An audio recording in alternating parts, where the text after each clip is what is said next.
23 பேரை வந்தது பாசிட்டிவ். எப்படின்னா நாங்கள் 23 பேருமே முதல்ல ஒன்று கிடையாது. ஓகே.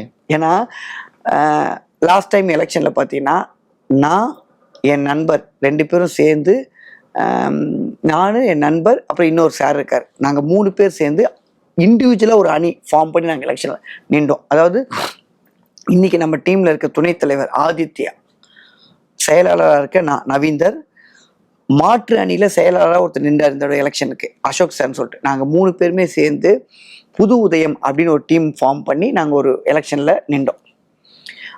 அதே மாதிரி ரவிவர்மா கூட சில பேர் எலெக்ஷன் நின்றாங்க, அண்ணன் கூட, சிவன் அண்ணன் கூட சில பேர் எலெக்ஷன் நின்றாங்க. இந்த தடவை என்னாச்சுன்னா ரவிவர்மா சார் கூட இருந்தவங்கெல்லாம் பாதி பேர் இது செட் ஆகலை, இது கரெக்டாக இருக்காதுன்னு சொல்லிட்டு வெளியே வந்தாங்க. சிவன் சார் கூட இருந்த சில பேர் வெளியே வந்தாங்க. புது உதயம்ன்ற ஒரு டீமை வச்சுட்டு இருந்த நாங்கள் இப்படி ஒன்று வந்தோம். இப்படி எல்லா பக்கமும் இருந்து கரெக்டாக வேலை செய்கிறவங்கள செலக்ட் பண்ணி தான் ஒரு டீம் உருவாக்கப்பட்டுச்சு. அதனால இந்த டீம் 23 டீமே வந்து இன்னைக்கு தான் ஒரே அணி. நேற்று வரைக்கும் நாங்கள் வேற வேற அணிலெல்லாம் இருந்திருக்கோம், இண்டிவிஜுவலாக இருந்தது. அதனால எல்லாருக்குமே வந்து இங்கே எப்படின்னா இந்த 23 பேரையும் வந்து 23 பேர் 23 கருத்து சொல்லுவாங்க, தப்பு செய்ய விடவே மாட்டாங்க.